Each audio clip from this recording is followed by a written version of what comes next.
టీడీపీకి పునాదిదారి రాష్ట్రాన్ని ఒక తాడి మీద నడిపించుకొచ్చాడు.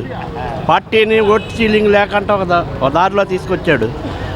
రూట్ మార్చాడు, టైటిల్ మార్చాడు, ఒక విధానంగా వెళ్తున్నాడు పవన్ కళ్యాణ్. ఈరోజు పంచాయతీల్లోనూ నెంబర్ 1గా స్థానం సంపాదిస్తాడు ఏ రోజైనా కానీ. ఇంకా రాబోయే కాలాల్లో పవన్ కళ్యాణ్కి ఫ్యూచర్ ఉంది. ఇంకా అలాగే చంద్రబాబు నాయుడు బలం కూడా ఉంటుంది. రెండు కూటమి అయ్యి ఇద్దరు పరిపాలన బాగా చేస్తారు. అయితే రోడ్ల విధానం ఇప్పుడు వారికి కూడా కొద్దిగా పర్వాలేదు. ఎక్కడికి వెళ్ళా కొన్ని రోడ్లు ఉన్నాయి, చేయాల్సి వస్తాయి. ఒక్కసారైనా కానీ అది అవ్వదు. పరిపాలన ఏదో జనాలు అంటారు మాకు ఆ పథకం ఇవ్వలేదు, ఈ పథకం ఇవ్వలేదు, మాకు జగన్ ఇచ్చాడంటే ఇంట్లో డబ్బులు తెచ్చి ఇవ్వలేదు కదా జగన్. ప్రజలు ఇచ్చాడు, ప్రజలు అప్పుల పాలు ఉన్నారు.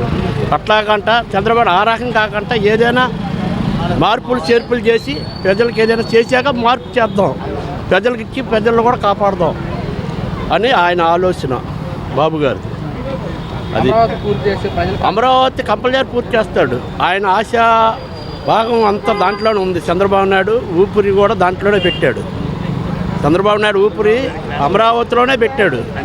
అమరావతితో ప్రారంభిస్తాడు. అమరావతి పూర్తి చేసాక ఇక తాను ఇష్టం. ఆయన పరిపాలన ఎవరు చేసినా అనవసరం, అమరావతి చెయ్యాలా, అమరావతిలో నేను ఉండాలా అని ఆయన కోరిక. మరి గత ప్రభుత్వం 3 రాజధానులు తీసుకొచ్చారు, 3 ప్రాంతాల్లో అభివృద్ధి చెందడానికి 3 ముక్కలు ఆట ఆడారు. అదంతా డ్రామా. ఏంటంటే ప్రజలకు ఏదో కళ్ళు కప్పి అలా చేశారని తప్ప సంపాదించింది లేదు, ఎవరు చేసింది లేదు, ఎవరి వల్ల వచ్చేది లేదు. మా కష్టం మాకే కానీ పరిపాలన బాగుంటే అందరూ బాగుంటారు. చదువులు వస్తాయి, ఉద్యోగాలు ఏరే ఊరు మనం చేయక్కర్లేదు. మనకు రాజధాని ఇక్కడైతే మన పిల్లలు శుభ్రంగా చదువుకుంటారు, అన్నీ చేస్తారు.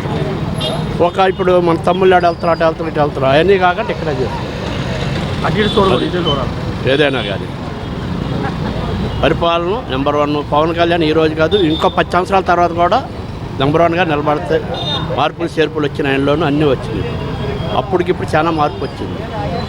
అది పోలవరం కూడా పూర్తి చేస్తా. పోలవరం ఈ 5 సంవత్సరాల్లో పూర్తి చేసి చూపిస్తాడు కూడా. చంద్రబాబు నాయుడు గారు ఆ మాట సాధిస్తాడు.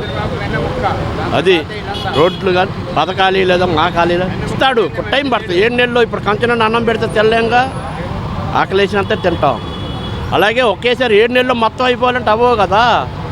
ఒకటి గ్యాస్ బండ్ ఇచ్చాడు, అన్న క్యాంటీన్లు ఇచ్చాడు. అయినా వస్తుంటాడు, వెళ్తుంటాడు, అన్నీ కామే. వస్తాడు, చేస్తాడు, చూస్తాడు. ఆయన కూడా తిరుగుతాడు. మళ్ళీ నా కోసం చూడండి, నేను 5 సంవత్సరాలు చేశాను, నాకు ఎందుకు ఇంత దెబ్బ పడింది అని ఆలోచనలో ఆయన బయటకు వచ్చి మళ్ళీ ప్రజల్లోకి వెళ్తా అంటున్నాడు. అది ప్రజల నిర్ణయం, మన నిర్ణయం కాదు. ఇక్కడ పరిపాలన బట్టి ప్రజల నిర్ణయం 5 సంవత్సరాల తర్వాత ఎట్లా చేస్తారని ప్రజలు నిర్ణయిస్తారు. మొన్న కూడా ప్రజలు నిర్ణయించారు కాబట్టి ఇట్లా వచ్చింది. మళ్ళీ ప్రజలు ఏమైనా నిర్ణయిస్తే ఆయనకు అవకాశం ఇస్తారు. మరి ఇప్పుడు జమిలీ ఎలక్షన్స్ అంటారు 2020లో. అది జరిగేటప్పుడుగా ఎప్పుడు జరిగేది కాదు. జగన్మోహన్ రెడ్డి కానీ చూస్తున్నాం జమిలీ కోసం. అంతవరకు అయ్యింది లేదు. అది అయిందనుకో అప్పుడు చేయొచ్చు. అప్పుడు పరిపాలన ఎలా ఉంటుంది.